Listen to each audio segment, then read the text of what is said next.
Olá, hoje vamos mergulhar fundo em um dos livros mais fascinantes e, sejamos sinceros, mais complexos da Bíblia, o Apocalipse. A ideia aqui é desemaranhar essa teia de profecias e montar uma linha do tempo clara, sabe? Para a gente entender a sequência dos eventos do ponto onde estamos agora até a eternidade. Para guiar a gente nessa jornada, vamos seguir por 6 fases proféticas bem distintas. A gente vai usar uma lente de interpretação, uma linha do tempo que muitos conhecem como dispensacionalista. O que isso quer dizer? Basicamente que vamos olhar para essas profecias de forma bem literal e cronológica. É como montar um quebra-cabeça, peça por peça, começando hoje e indo até o final dos tempos. E o ponto de partida dessa nossa linha do tempo é agora. Exatamente. Nós estamos vivendo a primeira fase, a que chamamos de Era da Igreja.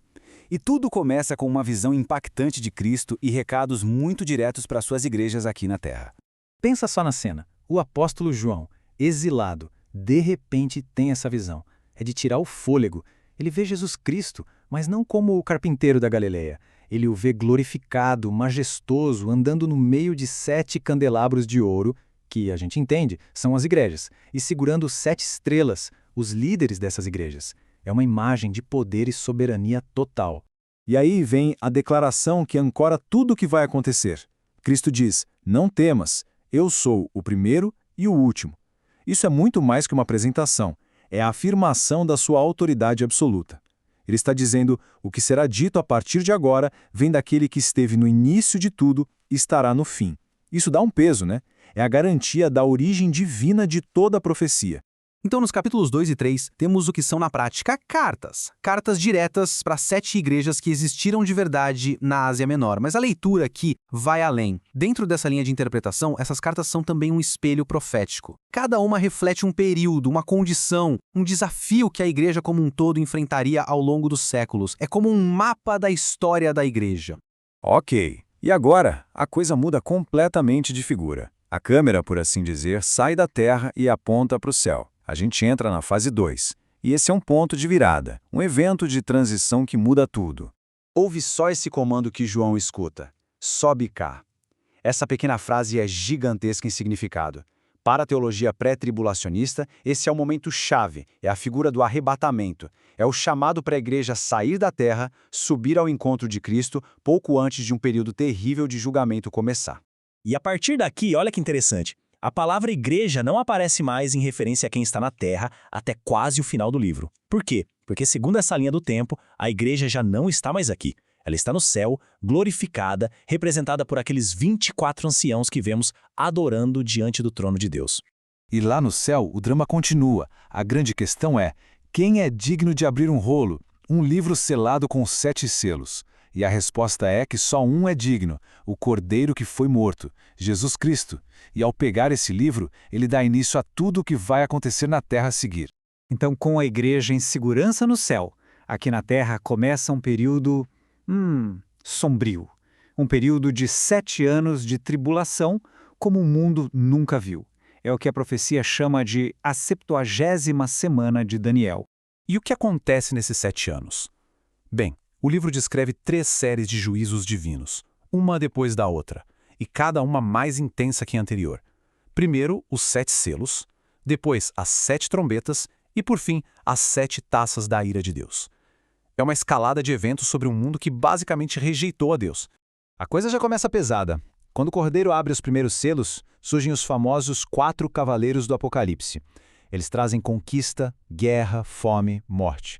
Uma devastação em escala global. É o início do caos. Mas olha só, mesmo no meio desse caos todo, vemos um ato de proteção divina. Deus sela, ele marca para a proteção um grupo de 144 mil pessoas, todas das 12 tribos de Israel. Eles serão evangelistas nesse período. Isso é super importante, porque mostra que o plano de Deus para Israel como nação continua ativo e central. E se os selos já eram ruins, as trombetas, nossa, os juízos ficam ainda mais sobrenaturais. 1/3 da vegetação é queimada, 1/3 dos mares vira sangue, as águas doces são envenenadas e não para por aí. Forças demoníacas são literalmente soltas do abismo para atormentar as pessoas. O terror se intensifica. E aqui chegamos num ponto que, para essa interpretação, é uma regra de ouro, ok? No capítulo 12, aparece uma mulher vestida de sol. É fundamental entender, essa mulher não é a igreja, de jeito nenhum. Ela representa, sem sombra de dúvida, a nação de Israel. A nação da qual nasceu o Messias, Cristo, e que é historicamente perseguida por Satanás, o dragão. Nesse cenário caótico surgem os grandes antagonistas, os vilões dessa história. De um lado, um líder político e militar global que conhecemos como o Anticristo. E do outro, seu ministro da propaganda, um líder religioso chamado de falso profeta, que vai enganar o mundo com falsos milagres. E é o falso profeta quem cria o sistema de controle total, a famosa marca da besta. Um sistema econômico global onde ninguém vai poder comprar ou vender se não tiver essa marca, que é um sinal de lealdade a esse novo regime mundial. É o controle absoluto. E aí vem o golpe final, as 7 taças da ira de Deus. Aqui não é mais um terço de destruição, é total. Feridas terríveis, os rios e mares virando sangue por completo, um calor escaldante, escuridão. É o derramar rápido e furioso da ira de Deus sobre o reino da besta, que se recusa a se arrepender. Toda essa rebelião, todo esse caos, tudo isso converge para um único ponto no mapa e no tempo: a Batalha do Armagedon. As nações do mundo se reúnem para lutar, mas elas mal sabem quem é o verdadeiro alvo. E isso prepara o palco para o evento mais espetacular de todos. A segunda vinda. Mas atenção, isso não tem nada a ver com o arrebatamento, que foi secreto. Essa volta é visível, todo olho verá. Cristo retorna em glória, com poder, acompanhado dos seus exércitos celestiais, que incluem a igreja que já tinha sido arrebatada, para acabar de vez com a guerra, derrotar o anticristo e o falso profeta e tomar o seu lugar de direito como rei. E depois da vitória, a linha do tempo entra numa fase completamente diferente, de guerra para paz. Começa o milênio. O que é isso? Um reinado literal de 1000 anos de Cristo aqui na Terra. Satanás é preso e o mundo finalmente experimenta um período de justiça e paz verdadeiras, com o rei governando diretamente. Finalmente, após o juízo final, a história como a conhecemos chega ao seu fim perfeito. A antiga criação passa e Deus inaugura o estado eterno. Novos céus, nova terra e a cidade santa, a Nova Jerusalém, onde os redimidos viverão para sempre na presença de Deus. Percebe? Essa linha do tempo nos dá um mapa. É uma jornada que sai da nossa era, a era da igreja, atravessa o período mais sombrio da história humana, a tribulação, e culmina na vitória total de Cristo e no estabelecimento de um reino que nunca terá fim. É uma narrativa completa, com começo, meio e fim.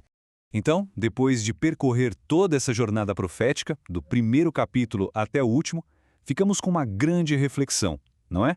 Ao entender essa estrutura, esse plano soberano de Deus, qual é a mensagem central que fica para nós hoje? O que isso significa para a nossa vida agora?